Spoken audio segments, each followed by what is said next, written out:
everybody remembers how to do, oh, I didn't even start mine because I wasn't used to it. That's okay, I'll start it during one of the hymns or something like that. I'm like, oh, I'm out of practice from starting my my thing. So announcements. Next week, we're back at the garden, rain or shine. Oh my goodness, are we gonna ever? Do you realize we've been outside once? It is. If we were there this Sunday, we'd be inside again too. I mean, it's amazing, but how nice that we can be in the barn and have a good time and all that stuff too. So, but we'll be back at the garden next week.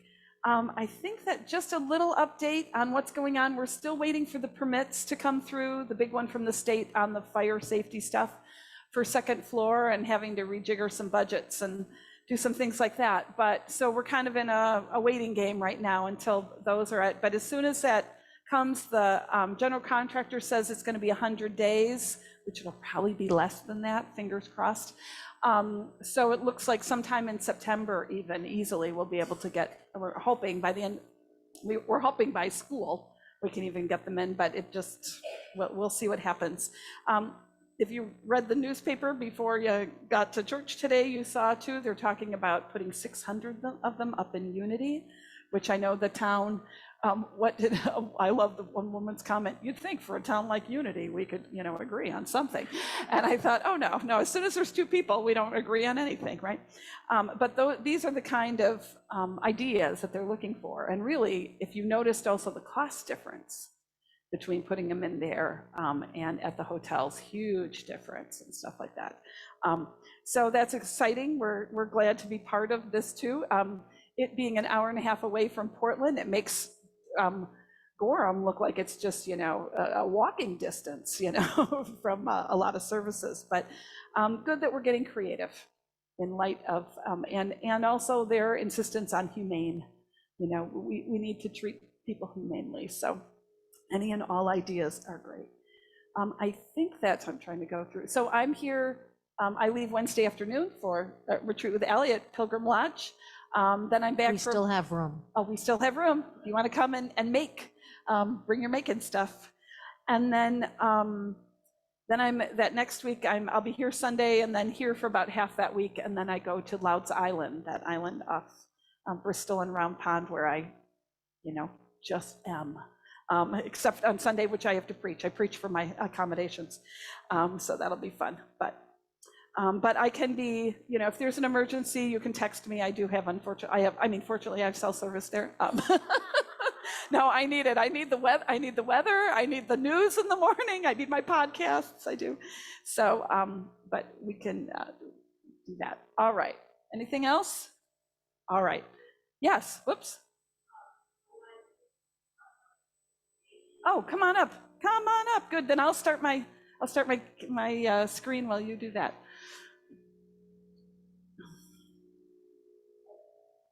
A lot of people have been asking about what can they donate towards the transitional housing project.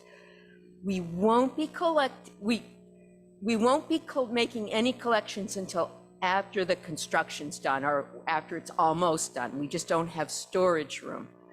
However, we do have a list of the items that will be needed, and that list is going to be available in the e-blast through a link. It's posted in the hallway out here, and I'll be posting it down at the garden every Sunday as well. If you have items on that list that you would be willing to donate come September-ish, you can email me, and my email address is on that list, and my email address will be in the Wednesday blast as well. So thank you. Okay, thank you so much. And you all don't know, Amy and I meet every single Wednesday to talk about what's going on, because as some of you know, and if you've seen where my new office is now, that it's still in total chaos after we painted and moved and all that, Amy is detail extraordinaire. And Christine is, oh, I think this sounds like a great idea. We can do this. So the two of us together are what we need to get this, well, and a lot of you too, to get this project done. But I just want to thank Amy for really taking this on and making a lot of spreadsheets. Yay, thank you. And also thank you to our tech team who not only, during the summer picks it up and puts it down, every week, but moves stuff back, and we'll move stuff back again so that we can do it here, to be online with people, and also at the garden. So thank you all for thinking through all of that too. So woohoo. All right, let's start. What do you say? Let's gather together. Wherever you are, whoever you are, whatever you come with, and wherever you are going, you are seen, you are heard, you are welcome. You have always belonged. For thousands of years, Indigenous people have walked on this land on their own land. Their relationship with the land is at the center of their lives. We acknowledge these lands upon which we worship as the ancestral, cultural, traditional, and unceded lands of the Wabanaki Confederacy of the Endakana people. We commit ourselves, to the work of dismantling the ongoing legacies of settler colonialism. And please stand if you are able, and let's sing together our first hymn, Love Astounding.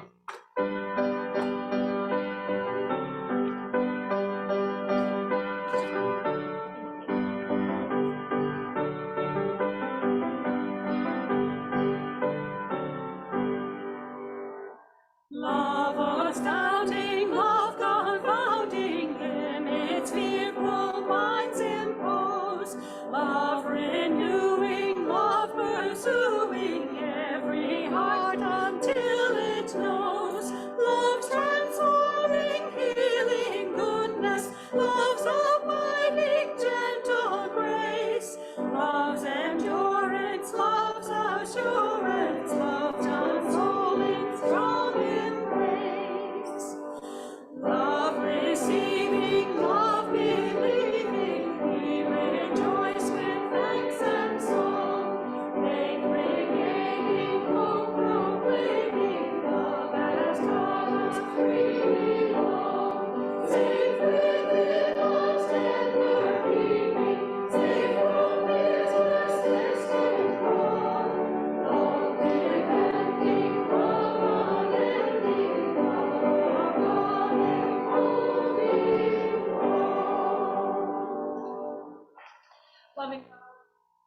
Loving God, we come into your presence today, you who are love. Be with us as we worship together, as we learn again to love this world that we are in, to love you, to love ourselves and those around us.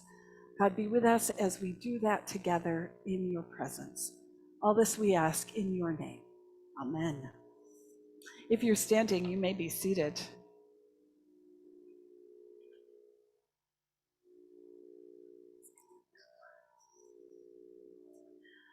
We're going to be talking about gifts today. Paul is, I was a little bit nicer to Paul this week. I had a little bit warmer feelings toward Paul this week. When I thought of Romans 12 and his writings to people, not so much as him trying to tell people stuff, but more like a journal where he was working through stuff. I don't know if some of you journal, and I know some of you do actually, but often they tell you to journal and they encourage you to journal when you gotta work stuff through, when you really need to think about things. And for some of us, it doesn't become real until we put it down on either paper, or now I just use my cell phone for everything. That's where all my lists go, are in my cell phone, right? But it's that same thing of getting it down. So not only, often do you type or do you write so you get your body into it, but you didn't just think it with your head then, you had to see it with your eyes. And sometimes they even say too, if you're really stuck, read it out loud to yourself, right? And then it enters again through your ears. And I'm wondering with Paul, if this is what he was doing a lot of the times, if he was really trying to think some stuff through, which is, again, what really bothers me when people say this is the only thing we can do. We have to, whatever Paul says, we have to literally take.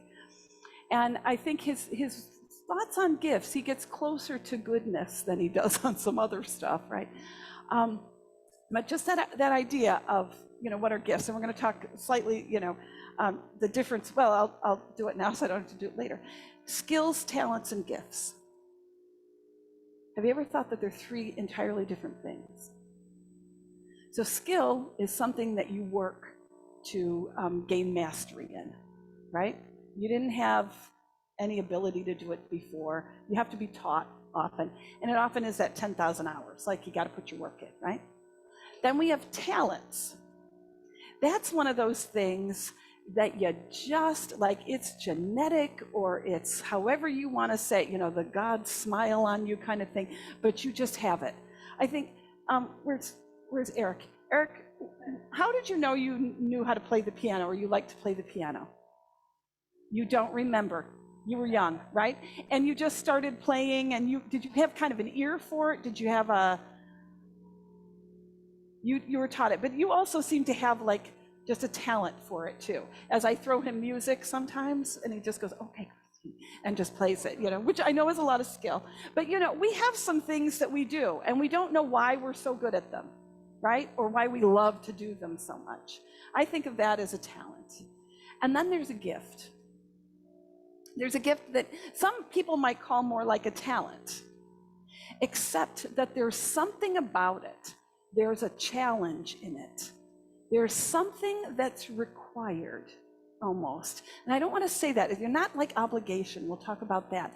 But there's a yearning when you have a gift, like, I can't just keep this to myself. Or if you try to keep it for yourself, you're like, you know, you got that little voice going, really? Really? How's this going for you? You know, kind of thing. So we're going to talk more about gifts today. And then I found this poem about a gift. And what are gifts? And I love that it's about a little one. I don't know, is she 3 or 4 in this or something like that? I don't even know. I assumed, if I didn't read her, oh, you know what? I may have taken that out. You know, he like dedicated it to my 3-year-old daughter, or my daughter when she was 3 or something, that didn't. But this idea of a gift that she has, but her parents see it in her giving.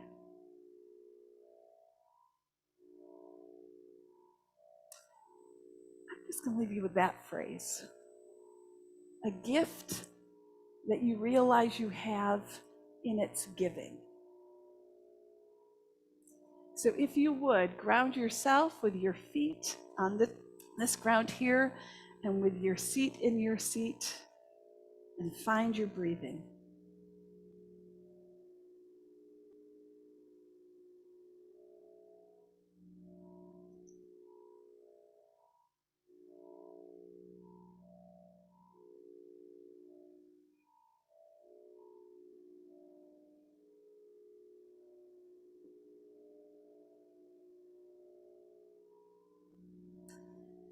They are her signature. Seashells in our boots and slippers, barrettes under each of our pillows, marbles and flecks of clay in the deep mines of our pockets. Some we find quickly, others are lost to us for weeks or months. And when we come upon them in our daily disorder, we are struck by her industry, by this extravagance which secretly replenishes our cupboards, baskets, and drawers with gifts from the heart. Oh, she ranges far and wide for her riches, returning with tales to astonish, of danger spilling like a jar of coins over the landing and down the stairs, of crabs on the graveled pathway, alligators in the flower beds, and Mr. McGregor in all the gardens. But she is undaunted, risking life and limb to retrieve for us what the world mislays. Surprise, she says, as she gives her mother a bouquet of sticks. Happy birthday, she croons and squeaks, and pours into my hands a cupful of pebbles, gum wrappers, and leaves. What can I hope for her as she slips into my lap full of play and laughter, squiggling her toes while I count them, this pig, that pig, the one who goes to market, the one who starves, the one who has luck, the one who hasn't any? May she hold on to her courage always. May she keep filling the world up with the sweet presence of her mischief. May she put her trinkets in all the right shoes.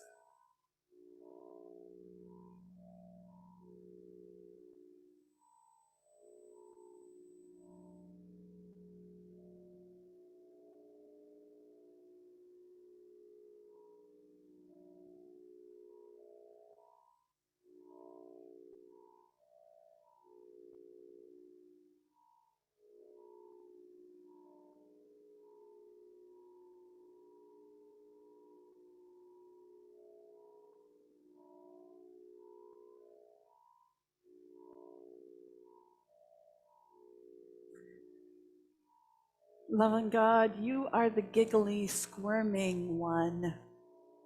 You are the one that has put gifts for us in our shoes, in our hands, in our hearts, in our minds, in all these little corners of our lives, and you just wait for us to discover them. Loving God, let us be people of giving. Let us find that we discover ourselves as we give. All this we ask in your name. Amen.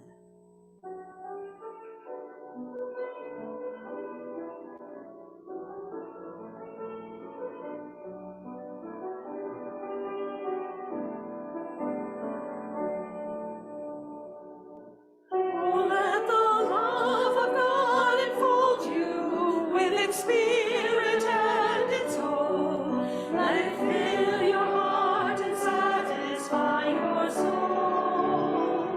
Oh, let God have the things that hold you, and the spirit like a dove will descend upon your life and make you whole. Spirit, oh Spirit, come and fill your lives. Spirit, oh Spirit, come and fill your lives.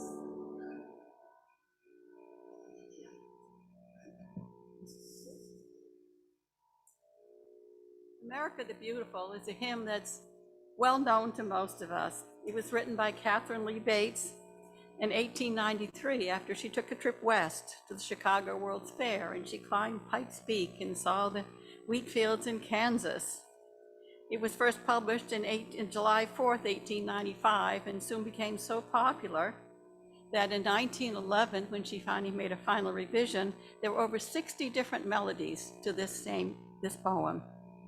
But however, at that time, the most popular one was written by Portland's first municipal organist, Charles McFarlane. And it was probably sung most of the time. And so this version was also the favorite of a former Portland municipal organist and an organist here, Douglas Rafter. And he introduced it to this church and used to play it on holidays and many occasions. He said, I liked it because when the word said, oh, beautiful for spacious skies and for purple mountain majesties, the tune went up. He said, it makes more sense. So for whatever reason, it's a nice tune, and I'm going to sing it for you today. Thank you.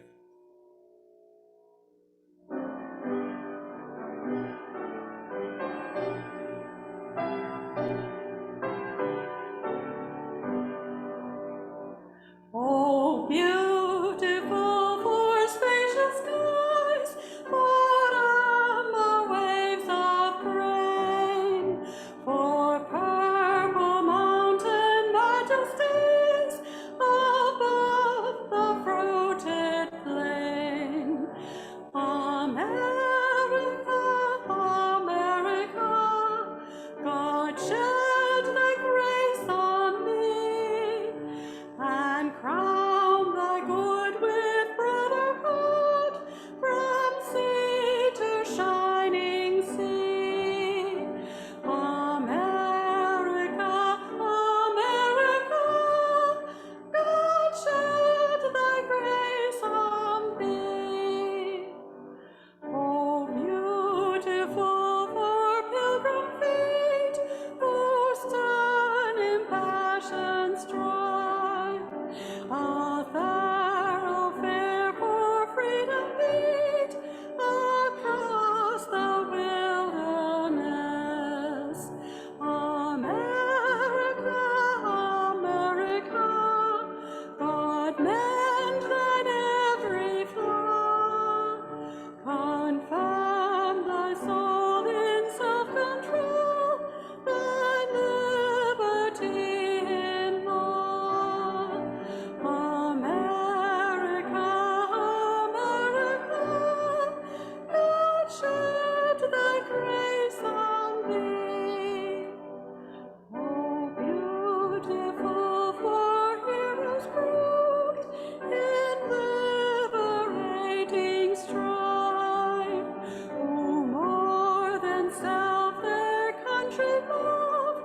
and mercy more than life.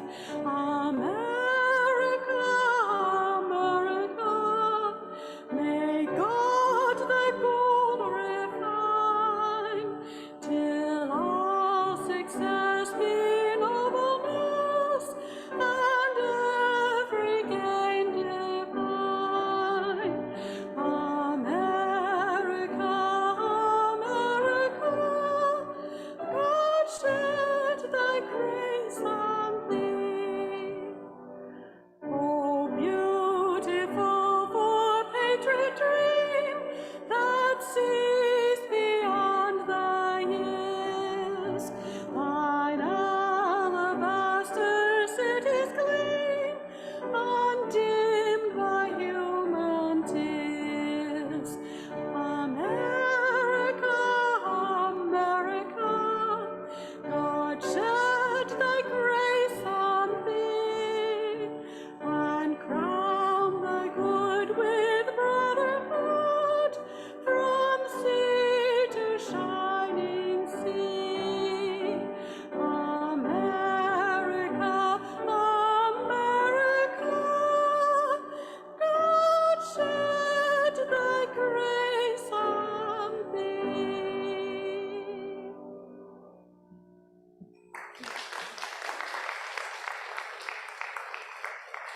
Thank you, Cindy, for reminding us of that other tune. Oh, that was wonderful. Thanks.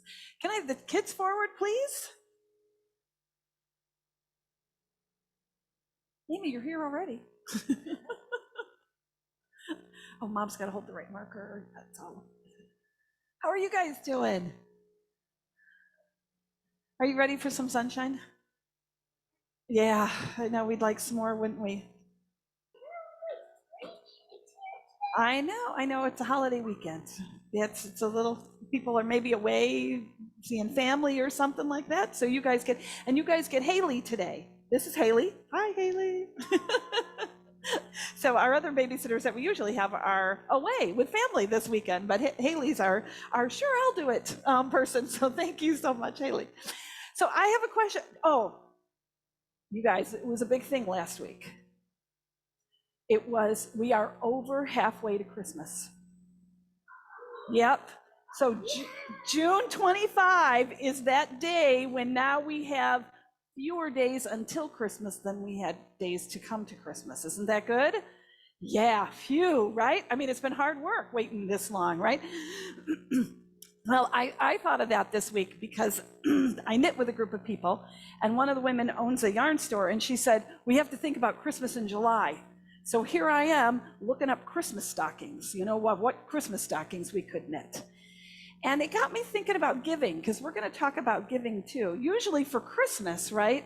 You think about what you want, right? You got to make your list. Yeah, right? You already have it done. Wow, that is impressive. So what's number one on the list, Amy?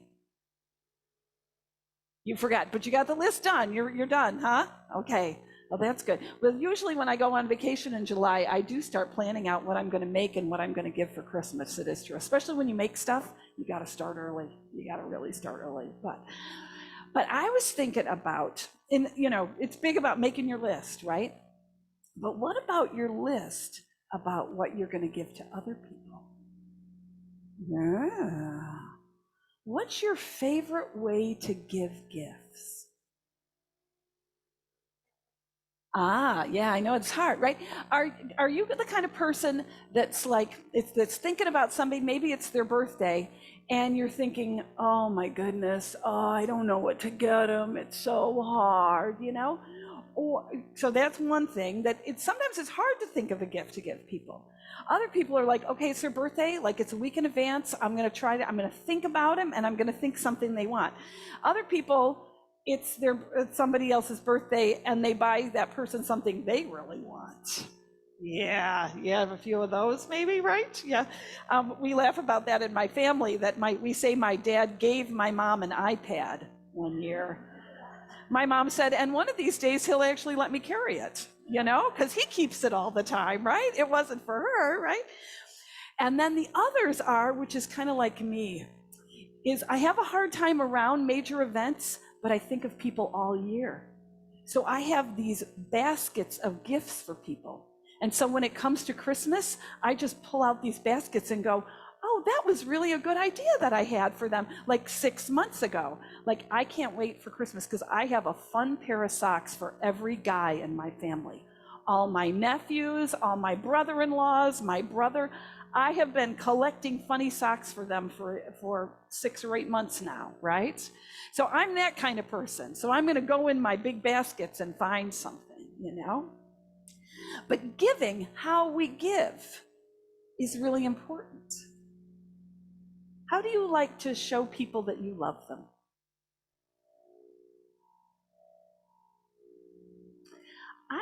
I'm gonna let you guys think about that, because that's a really important thing. How do you do it? And you probably have a favorite way to do it. Like, I'm a hugger. I love to give people hugs. Other people, is that you? Are you a hugger too? Yep. Other people I know are really good at saying really encouraging words, like, oh, you're so good at that, or you do that so well, or thank you for doing that. Some people are really good at that. Some people are really good at knowing what you need even when you don't need it. There's some people here who are really good at in church at that. They'll sometimes say to me or somebody else, let me do this. And you stop back and you go, I didn't even know I needed that. And I needed that. But they're just really good. They watch a lot and they think about people. So think about, now that I've got you thinking about your Christmas list already, except you already have yours done. It might need another revision before Christmas, just saying, you never know.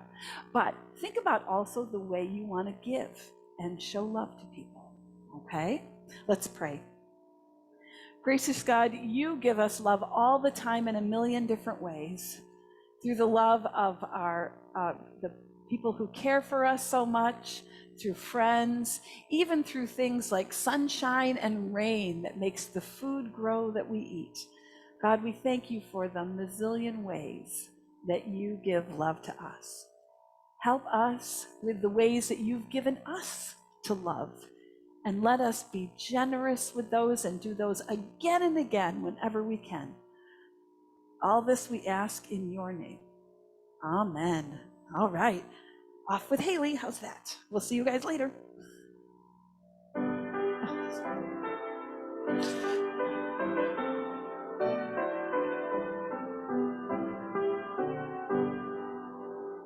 Song-knowing children, utter your cry aloud. Honor the wisdom God gave you at birth. Speak to your elders till we have heard your voice. Sing out your vision of healing on earth. Our scripture this morning is, we're up to verses 6 through 8 in Romans, in the 12th chapter of Romans.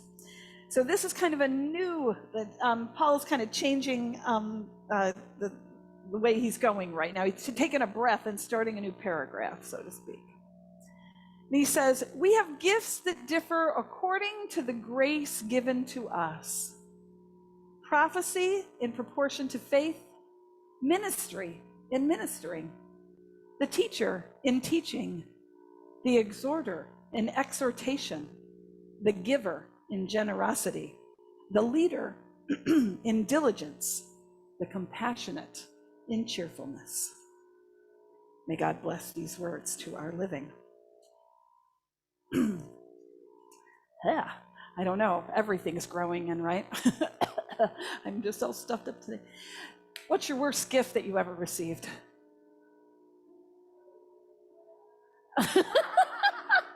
I love asking these questions to people. An aluminum ladder, huh? It was a very tall one. Did you need it? Oh, that was your Mother's Day present. Yep. I did say to my then husband, if you ever give me a household appliance, I will call the lawyer the next day. Yeah, it is true. But yeah, you took it, but you took the ladder in the divorce. I love it. I love it. That's good. I like that. What else? Worst gift? Wow. Worse, you're right. That's bad. That's bad. You're right. Thanks, Aunt Margaret. Yeah, yeah.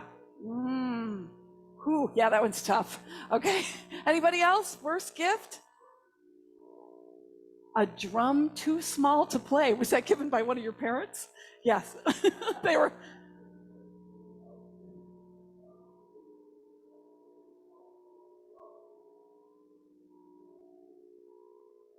Oh.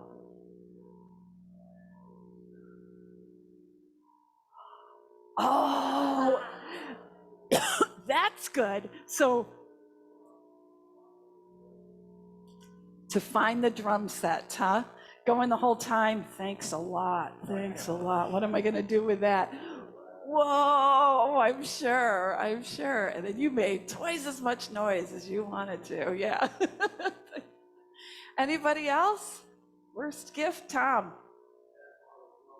A Did you drink it anyway? Oh, it's because it is flammable. Okay. But how disappointing, right? Having to pour that over wood, right? Okay. A gift that came with strings. Who got a gift that you knew came with strings? Oh. Okay, you win. Anybody ever gotten one of those?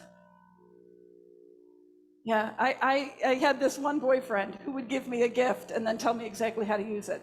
His gifts were always cash because he had no like ability to shop, you know. I bought his clothes while we were together because he didn't even know how to shop.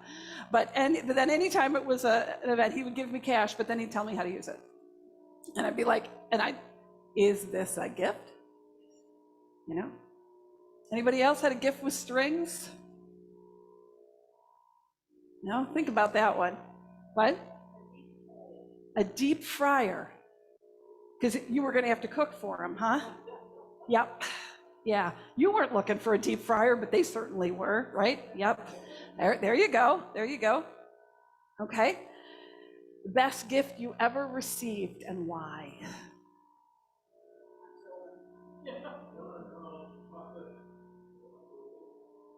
Donna Carl's chocolate fruitcake. Yeah, some of us know that gift. Yeah, that is good.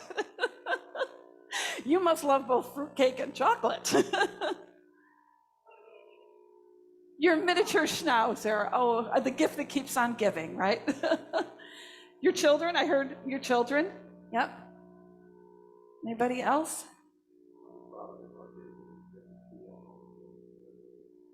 He gave you a piano, huh? And it was an extraordinary gift. That's right, you do play, don't you? Oh, you still do. You know how to. I say mine was Betty Venus. A woman gave me the best gift when I was in, I don't know, 7th, 8th, maybe 9th grade, can't remember. After Children's Sunday, she came up to me, grabbed both of my hands and said, "You go to seminary, you need to be a minister." Looked me right in the, well, looked up and looked at me right in the eye. She was very little. Yeah, best gift ever. Clear, straight to the point. It was all about me. And she saw me, yeah. Anybody else? Best gift ever? Glennis?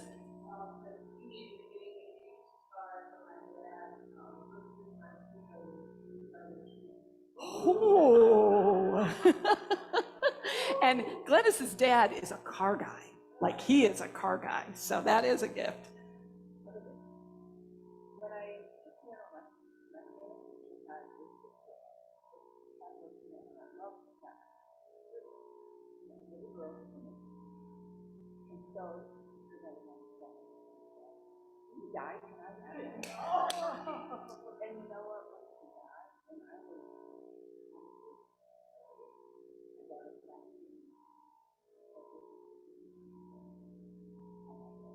She remembered all those years. Yeah. So Ginny's was a little picture of a girl swimming that she asked her piano teacher for. When you die, can I have that picture? And it was sent to Ginny when her piano teacher died 23 years later, you know, yeah. A grandfather clock. And why was that the best gift? Okay. And a thing of beauty you can keep. It's practical and beautiful all at the same time, isn't it? Yeah. Oh, great. Okay. Oh, Mike's. My son built a three-legged stool, seat, arms, shoulders. Three legs and 9 layers of laminated oak. Oh my goodness. So beautiful, there's none other like it. Every time I pass it renews my spirit. Oh, okay. So a stool made by your son too, that is a unique and a piece of art and renews your spirit when you see it. That is fabulous. Okay. Best gift you ever gave.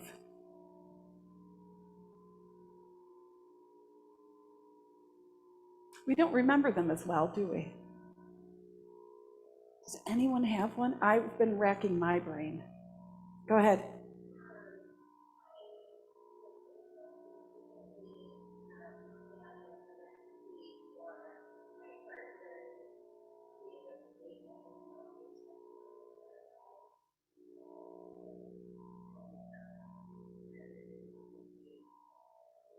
Okay, best gift ever was found the recipe for her partner's, Chris's, right? Yep, favorite cake that birthday cake that he used to get when he was a kid, and making it for him that his mom made. Time, just being with people, right? Best gift you still give.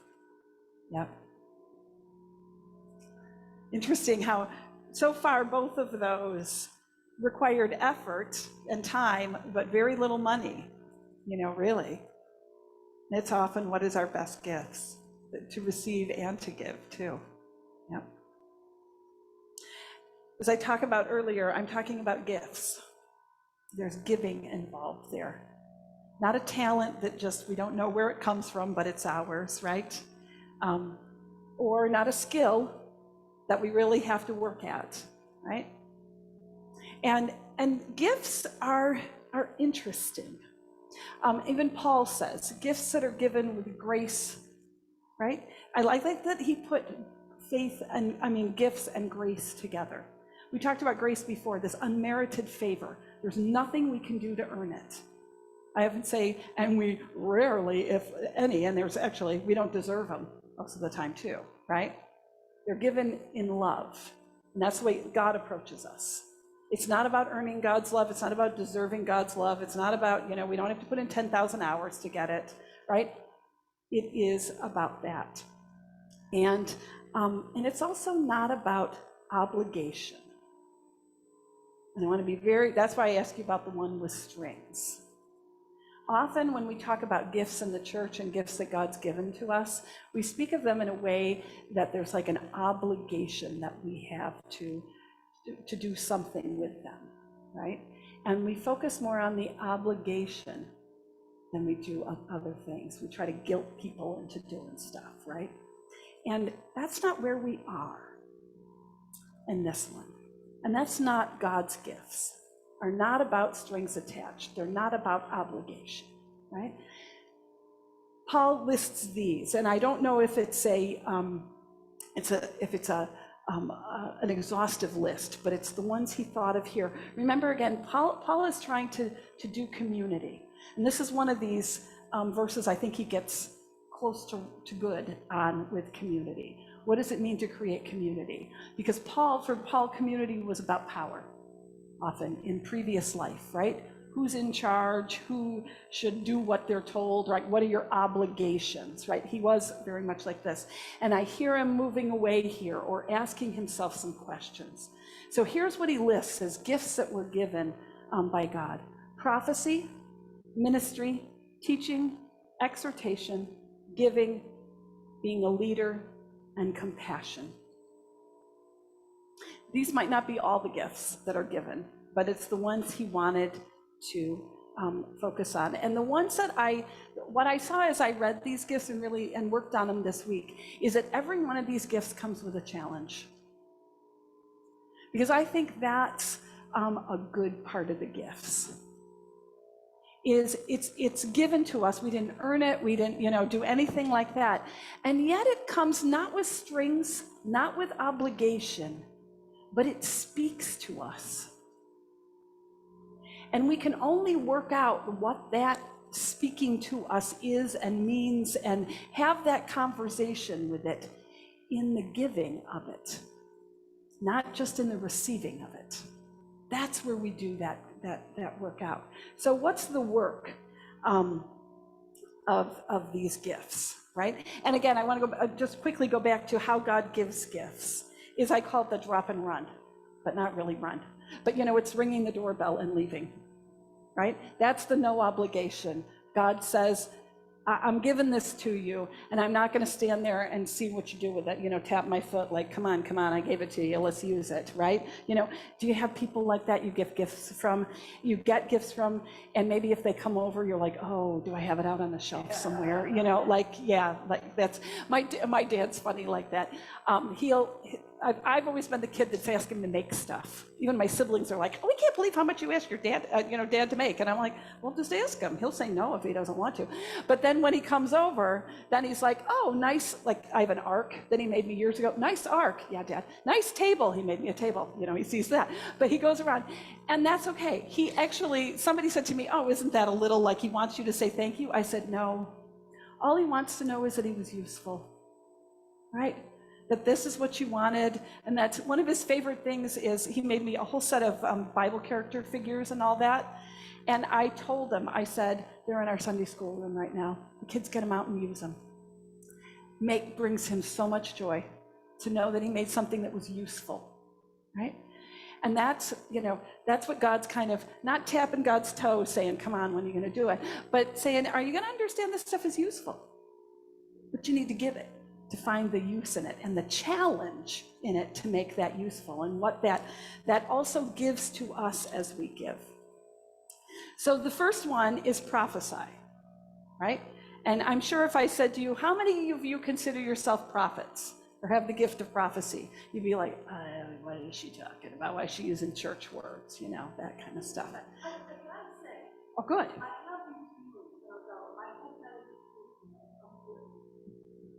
There you go.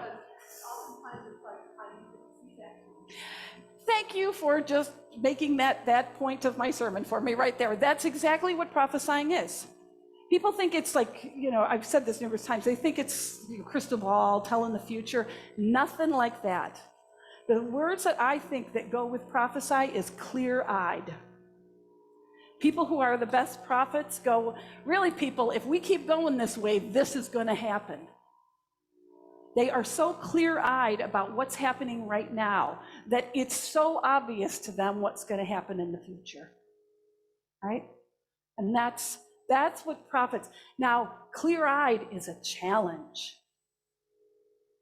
How many filters do we have on our lives, right?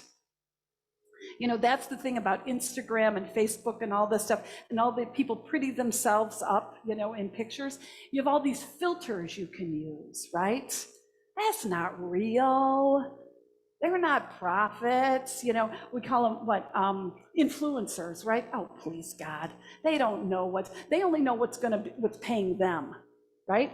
They don't know what actually is going to be hip and cool. They only know what company came to them and say, can you hawk this product for us? Right? They're not prophets, they're capitalists, right? But now Christina just outed herself as a prophet. But that work of getting those filters off is hard, isn't it? We had something called a childhood. We were all affected by it. We have experiences. And not that those aren't good, but how do we let those inform us rather than blind us, right? So the work, having the gift of prophecy is so needed, and yet it is so hard. Because not only you do that internal work of what's causing me to want it to turn out a certain way, right? When I know, you get that feeling, don't you? where you can tell something needs to be a certain way and you're like, but that's not what I want. So I'm going to talk about it this way, and it just is wrong, right? It just feels wrong. That's that gift of prophesy going, clear things up a little bit, take some of those layers off, admit them. But we need that so much. Does that bothersome thing happen to you? Then you probably have the gift of prophecy. And it's the work, it's the challenge of being clear-eyed. So no more rosy, no more wishful thinking, no nice. I grew up with Midwest nice, you know? That's not what we go. And it's not blunt either. Prophesying is not being blunt. Well, they use that word. I like blunt people though, because they say it just like it is, right? They may have, you know, what does my sister call herself?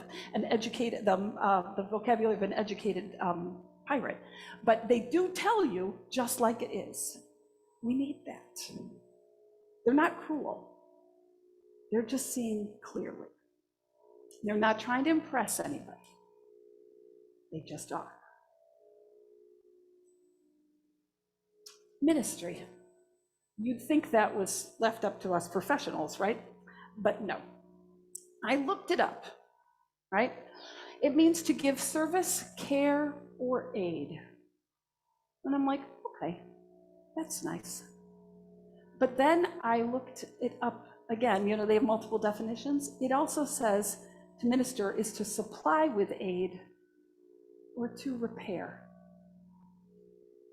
As soon as I hit the word repair, I went, now I'm in. Now this is a gift that we need. Who are the repairers that you know? Who can see repairs that are possible and make them possible? We don't really think of ministry as repairing, do we? But think about the people who repair people's hearts or make a space so people can repair their hearts.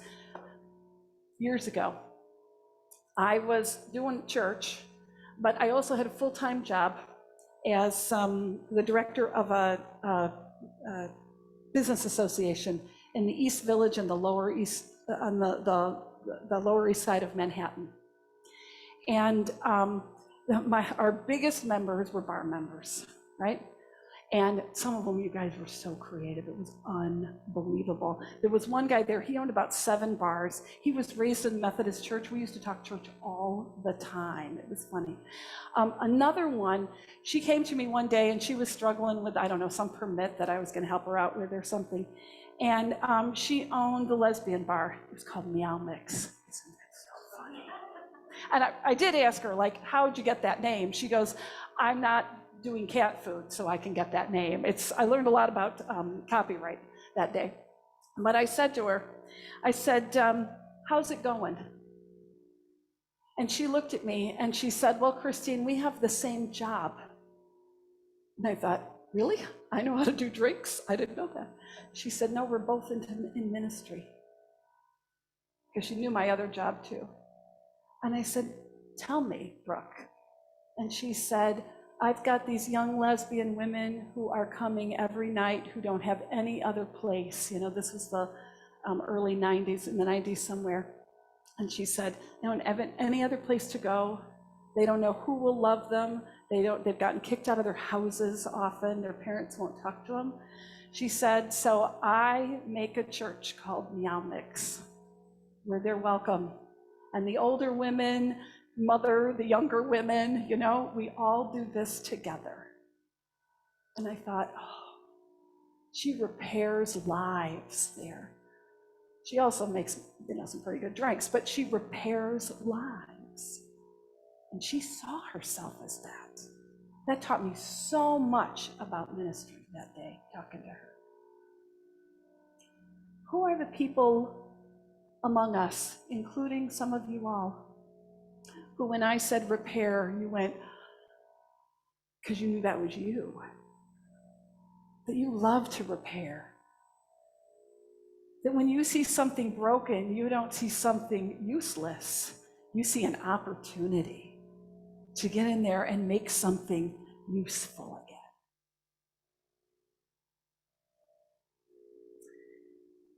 And then the teachers who teach. And that one should be obvious to us, right? I mean, we even have a lot of teachers in this congregation. But I've asked you a bazillion questions. Think about for a minute who your favorite teacher was. Why? Oftentimes it's because they saw us, but a lot of times it's because they loved to learn. And they love to see other people learn. A lot of people know things. Not a lot of people are good teachers, are they? Yeah, now we're all thinking about our worst teacher, right? Because I always say, they just didn't know how to communicate what they knew, right? And that's part of it. They also, for some reason, never got that love of learning and seeing it in others too.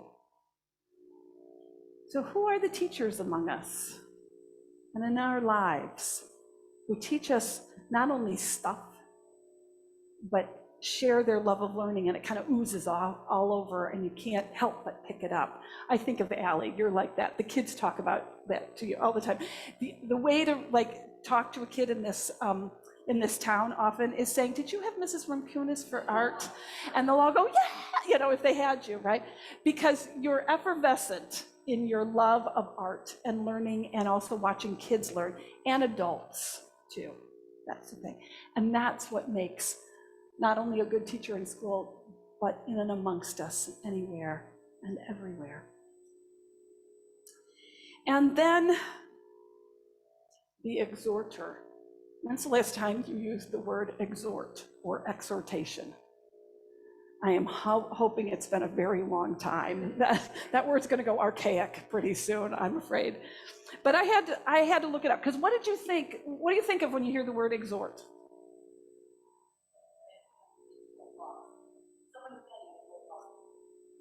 Pontificating, right? That was the other word I came up with, right? It's not a pleasant word, right? To call out. So you're not doing something right? That's what it, oh, wait, do it, yep, okay. That's what it means, to encourage greatly. Who'd have thought, right? Who's an encourager?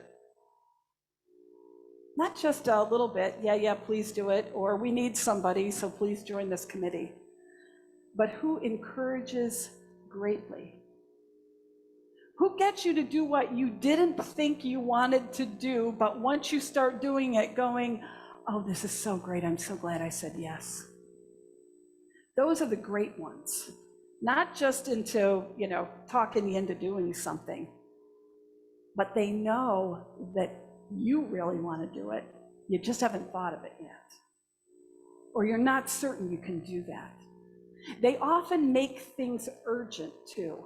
Now, not that, I'm going to make it an emergency kind of thing, but they put an urgency in there that you really want to do. And it's for the deep stuff. It's for justice and peace and deep love. I'm not calling us to bring the word exhortation back into our language every day, right? But we sure can think about it. Who are the ones that encourage greatly? And are you one of them? And then giver. We think we know what givers are, right? And who givers are? Again, I looked at the word generous, right? Because that's what Paul says, givers in their generosity, right? And yeah, to give or to share, they have pretty simple ones. But the definition number 2 is free from meanness or smallness of character. That I liked. Yes, right? You know what givers, really good givers who this is their gift as givers do? They teach us to have bigger hearts, right? Not the smallness, but the bigness. It's not an amount of money. They teach us to have the freedom to have big hearts. And then a leader in diligence. Leaders help people focus. We can get distracted and distracted quick. You know what is the number one reason that companies fail? Well, one or two. Sometimes they're underfunded. But the number one, they lose their focus. Right? They start going out into all these different things. You know, GE is huge like that. Usually the CEOs or a group of people, you know, want to get into everything, and they lose their focus. Elon Musk is well on his way of doing that right now. There are some things, bless his heart, and I'm using it in that Southern way, okay? So there's a lot I could say about Elon Musk, but he's really good at some things. The problem is he thinks he's good at everything now. And he's going to crash and burn. He's already crashed and burned a lot of things. But leaders remind us, this is the reason that we're here. One of the ministers said to me that I meet with a couple of women ministers every other week. And some time ago, I barely remember doing it, but a lot of UCC is built on consensus, right? You got to get everybody to agree to do it. And they were talking about that, how they couldn't get something moving because not every, and I turned around and I said, you know what, sometimes we just have to lead. And last week, one of them said that back to me. Said, you know what, Christine, I think it's a time that I need to lead. You said that, and I need to lead. And I'm like, oh, I did say, you know, when you say something, you don't remember it, and then somebody reminds you of it, right? But that's what I said, and that's what we have to do. Sometimes we have to step out and remind us of our focus. That's my job here as a minister, is to remind us of our focus. And our focus is to be the people of God, the people of that amazing love. It's not about the building, though the building's a tool for us, as long as we can manage to keep the tool, right? It's not even about that we have the flags in the right place or, you know, that we do. It's how are we showing love? That is the question every day. How are we being God's love? That's my job to come back to again and again. How are leaders, who leads and help us not be distracted? It's easy. We got a lot of people that are distracting us that call themselves leaders. Who are the ones that don't distract us? Who are some of you that don't distract us? And then finally, compassionate. Sorry, Paul had a list. I just thought I'd do them all, right? When you're compassionate, you're also cheerful. And I will have to admit, I kind of went, oh, cheerfulness, you know, and I can be a pretty bouncy, happy person. There's no two ways about that. But cheerfulness scares me, right? And when I looked up cheer, you know, it was good spirits, pleasant, right? And all this, it's encouragement, approval made me nervous, enthusiasm, you know, all this stuff. And then I saw the word bright. Compassion and cheerfulness as bright. And I liked bright. And then I remembered a book by Barbara Ehrenreich called Bright-Sided. Did any of you read that? She got, this book's been out, I don't know, 15, 20 years now. She got cancer. And because the subtitle of this is When Happiness Doesn't Help. And what happened with her is she got cancer and then she got bombarded by all these wildly optimistic, inspirational phrases. And she just couldn't take it. Because what she found is that they were delusional often. That there was positive thinking was demanded. But she was going through something a lot deeper than just something that needed some positive thinking. But bright. I'm not saying that if you're compassionate, you have to be that person that lights up a room. You know, always got the people who do that. But really compassionate people bring light to situations. They can't know what you're going through, but they do not ask you to hide. They don't put you in a glaring spotlight, but they help you see things clearly. They see you too. Don't we say that on Sunday morning? You are seen, you are heard, you have always belonged. That brings light to people. Again, not room. but light within and breathes. What have you been given? What have you found in giving that sets you back a little bit and says, whoa, why is this talking to me this way? Why is this talking in here to me this way? We often say, I can't possibly do that. I don't know what that means. Keep giving it. Keep giving. It's only in the giving that we're challenged to figure out what's going on. These are gifts. It's not strings attached. It's not, you better hurry up and do it, or you better do it this way. I always do this is my anti-God stand. God never stands around. Occasionally God stands around, I think, and taps God's toes, but not often, right? God more is like the, come on, come on, come on, we can do this. What are those gifts that you have found, even if you weren't intending to give, but gave it, but gave? And something inside said, oh, wow, this is me. We need them together. We are given together in this world, these amazing gifts of God's love. And we keep creating and recreating that love in our giving. Let's do that together. Let's pray.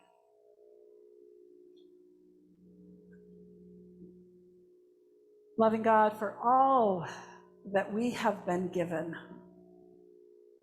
for all the ways that we have intended to give and have given, for all the ways that we ran from, even though we could hear your call of love. God, take all of those. Take us. And let us work together to build your beloved community. All this we ask in your name. Amen.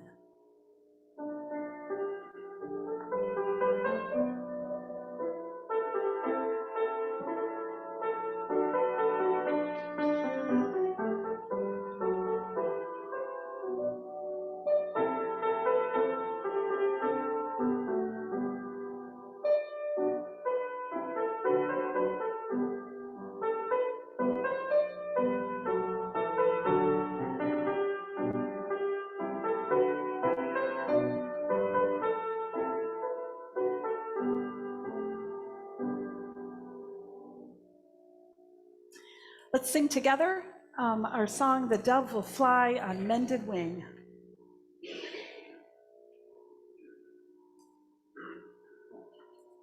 And we'll sing verses 1 through 4.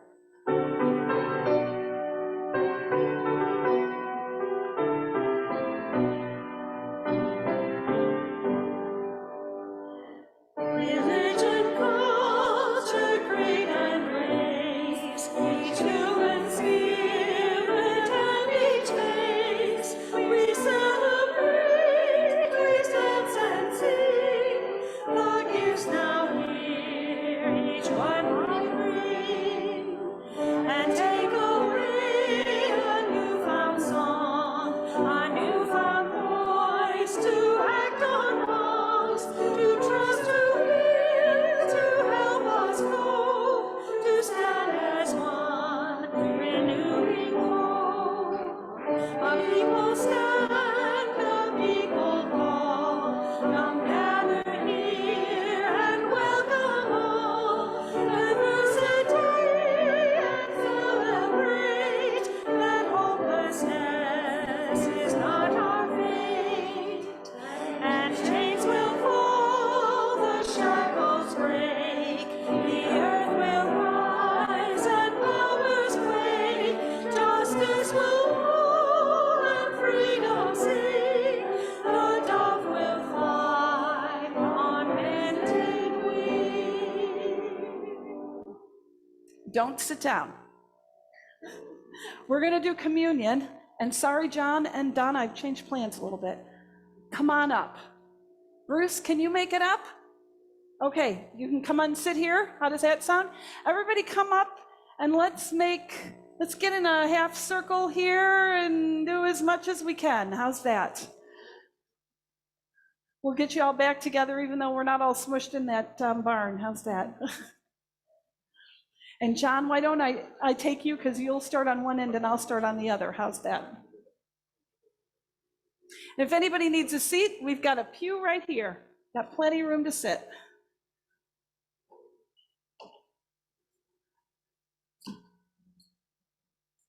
And you can even, if some of you even want to file in here or in front here, we got it. Come on up. Yeah, some of you just come right in here and complete the circle here. How's that? It's summer camp. Christine's telling you what to do. How's that? Come There's on, an kids. awful lot of exhortation going on. here. Exhortation, there's exactly it. Please do. Yeah, clump up. It doesn't matter. We're not judged on the roundness of our circle, right? But I want to gather us together, because we don't get to do that this often. Usually there's too many people to do this, but on a day like that, we can do it. Because this is about community. This all is about community. The community that God is, the community that we are, the community that love is. The only way for love to be is together, right? And so we gather here to remember a meal that was brought together in that communal way, a bunch of people getting together to eat, right? And it didn't matter who they were. It didn't matter what they were going to do next, right? Think about that. Judas got invited even though he was going to bring it down, right? Okay, he was still invited, right? Because something may happen in community that we don't know. Something that's way beyond our control, but we get to play a part of. Isn't that great?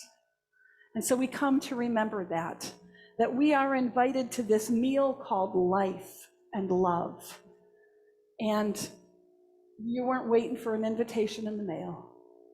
You are. You've always been a part. And so we gather to remember that. We gather to remember the one who said, "This is my body, and I'm willing to even break it." How about you do the same? Break open. Let it be used. Bread isn't good like this. It's only good like this, because then it can be shared. And in the same way, he said, we all need some blessings for the journey. And here's a blessing. I pour myself out for you. Go and do the same. Bless again and again in your pouring. And so we eat and we drink to remember to do that. And to also remember that all of our eating and drinking is a blessing and a call. So let's eat together, so that when we eat in all of our togethers, we know we are together in God.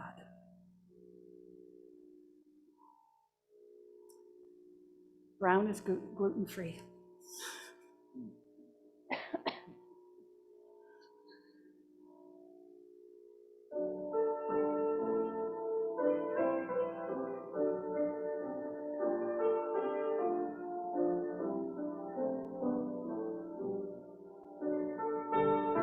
Would you grab one for Eric too, please?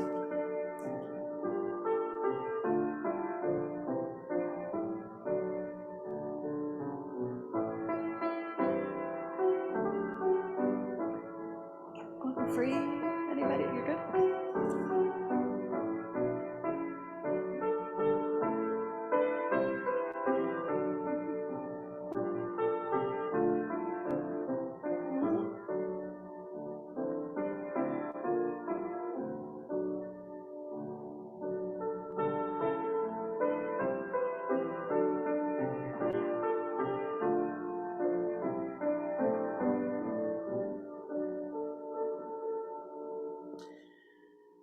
For all the ways that we are broken, and instead of seeing ourselves as not good for anything even anymore, God says, oh, that is exactly the way I need you.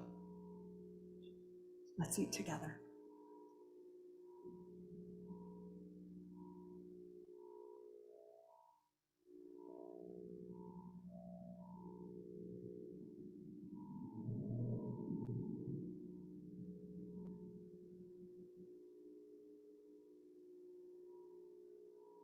Loving God, hear our prayers.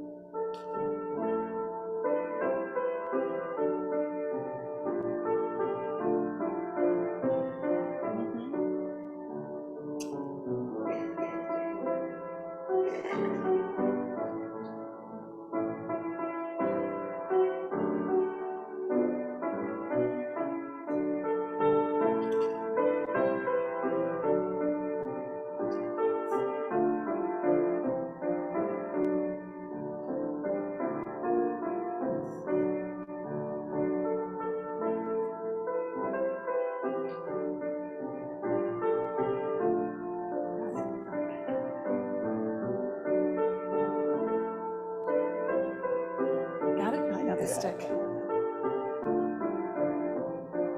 Would you mind running that back to Tom a minute? I forgot him on the bread. Thanks.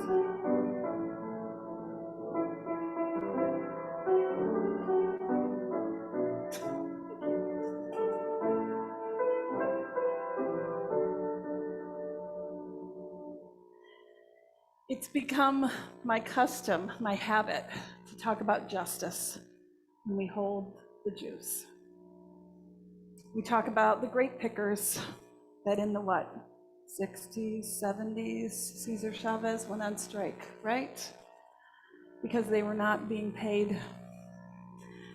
Where does the justice, what does this juice now remind us of? Still of those who feed us and are called a variety of names, but rarely beloved. Maybe it reminds us this week of our asylum seekers who stood out and protested because they wanted humane conditions. They wanted to be remembered as part of the beloved community. Who are those who are pouring out words and actions and love and calling us all to justice? Let us drink together.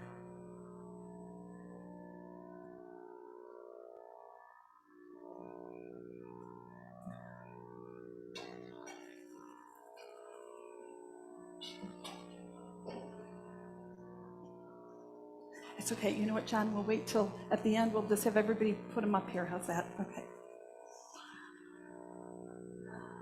Loving God, for all the things that we can do together, for your call to be your people in this world, God, we are thankful. Amen. If you want to just put your glasses up on the table and return to your seats, that would be great.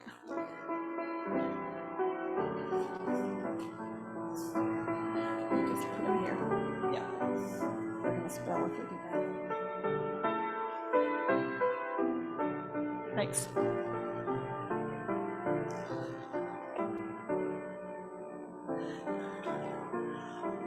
there we go.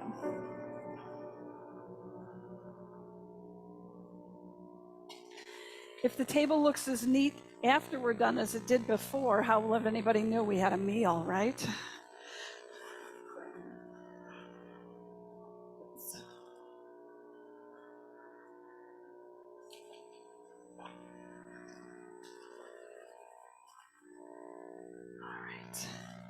We give our gifts. Should have just had you do this while we were standing there, right? We give our gifts in so many ways. We give before we even know we have gifts sometimes. How is your view on giving changed today? And what will you do tomorrow? Let's give.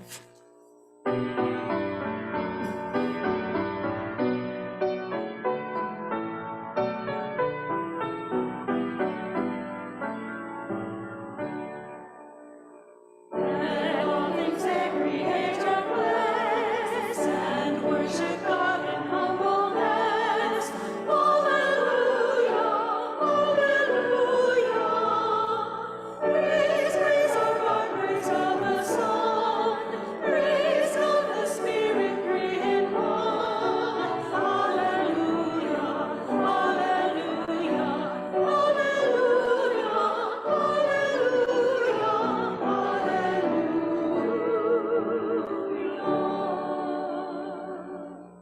pray. Loving God, indeed, you are a God of generosity and of giving.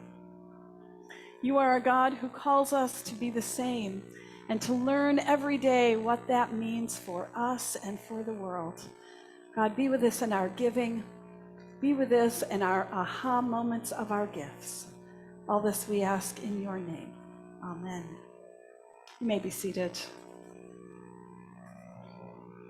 And let's join together in this prayer as it starts out for all nations and in ours, if you'll pray the bold. God of all nations and ours, as we ask the long-posed question, does that star-spangled banner yet wave o'er the land of the free and the home of the brave? Help us make this land free. Free from hatred of religious minorities, free from exploitation of laborers, Free from damage to the land and water so cared for by our indigenous siblings, free from the contempt for immigrants who invest in this nation's thriving. free from the new slavery of the prison system that tears apart so many Black and brown families. And help us be brave. Brave in the face of religious and racial violence. Brave in contrast to the cowardness that would pit us against each other based on race, class, or gender. Brave in order to care for refugees of all sorts, as our Scripture calls us to. Brave in order to do your will, even when doing so is unpopular. God, even as we celebrate the blessings of this nation, help us to be humble enough to know that you really are the God of all nations, and that you do not honor human-made boundaries, but honor the divinity and dignity of each person whom you made in your own image. May we remember that we live as Americans in this complex global landscape, and in so doing, may we truly do you honor as we seek truly and earnestly to be the land where all are free and the home where your followers are brave in good doing. Loving God, indeed, we come as your people who are committed to the good doing, to being brave in our love for one another, not just those we know, but all in this world and for the very earth itself. God, let us indeed be brave in all that we do, brave enough to speak up, brave enough to act out in ways of love. God, thank you for all the ways you call us to be brave. And God, we think of how that bravery is needed now after the week that we've had, after our courts have now sanctioned discrimination against our beloved LGBTQ+ siblings, so that they are no longer equal when they go to do that daily living that we all do together. God, forgive us for encouraging and supporting this. Let us be brave in our fight to change what has just been made. And the same too, God, let us be brave to speak out against the injustice and also the delusion that we sometimes have in this country that this is a colorblind country. God, when we refuse to acknowledge the need for reparation, when we refuse to acknowledge the presence of ongoing inequality, God, call us to be brave, to use the bravery that you have given us to make this a place where we are called to be people who repair. Let us work, God, in your love to repair those places that are not only broken, but shattered. Let us be patient in picking up pieces and listening to those who have been shattered, holding the pieces gently while they teach us too what equality means. And God, as we approach July 4th, we remember the families in Highland Park, Illinois. They will remember 1 year ago a shooting on July 4th. They will also remember that still nothing has changed. God, forgive us when we allow rights above responsibilities.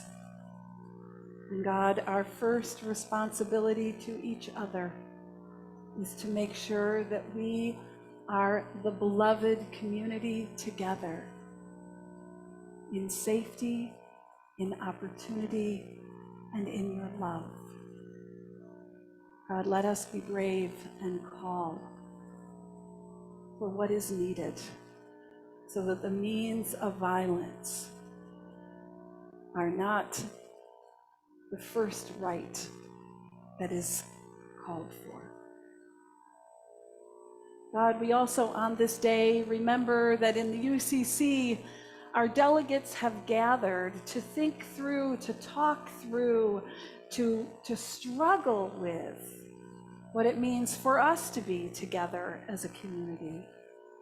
We thank you for all that have gone, from the youth that are there foregoing a week of work and salary so that they can be there, to the ones who of many years, who have seen so many changes. God, may they work together in your love. God, for all the ways that we are called to work together, for the ways that we are called to offer who we are and what we have, for the ways we haven't seen yet or acknowledged, even though they've stirred within us. God, be with us and call us to your good action. And hear us now as we do that amazing thing of joining our voices together. And hear us now as we pray. Great love, the root and sap of our evolving fullness, nudge us forward in our creative potential so we may flourish for the common good. In each mindful moment, help us recognize that we free ourselves from the ghost of our past. In the release, we grant those who have harmed us. Keep us focused on what is right. Make us thirsty for what is just. For it is love that knows the way, shows the way, becomes the way to the fulfillment of our eternal call. Amen. And if you're able, please stand together. We're going to learn a new song that's really easy and really catchy.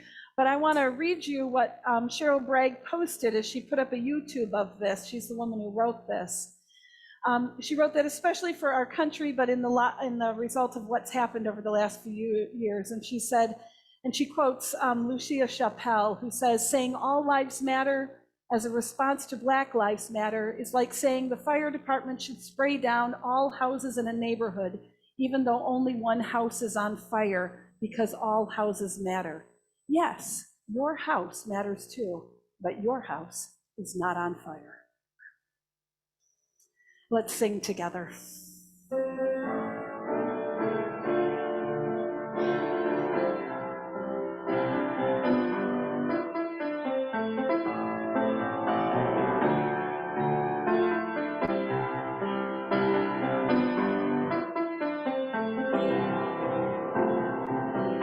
For your freedom over me,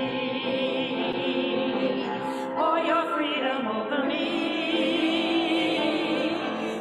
and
Let us go with all the gifts that we have been given, with the freedom to love that is God. And as we go, we will make God's peace now and always. Amen.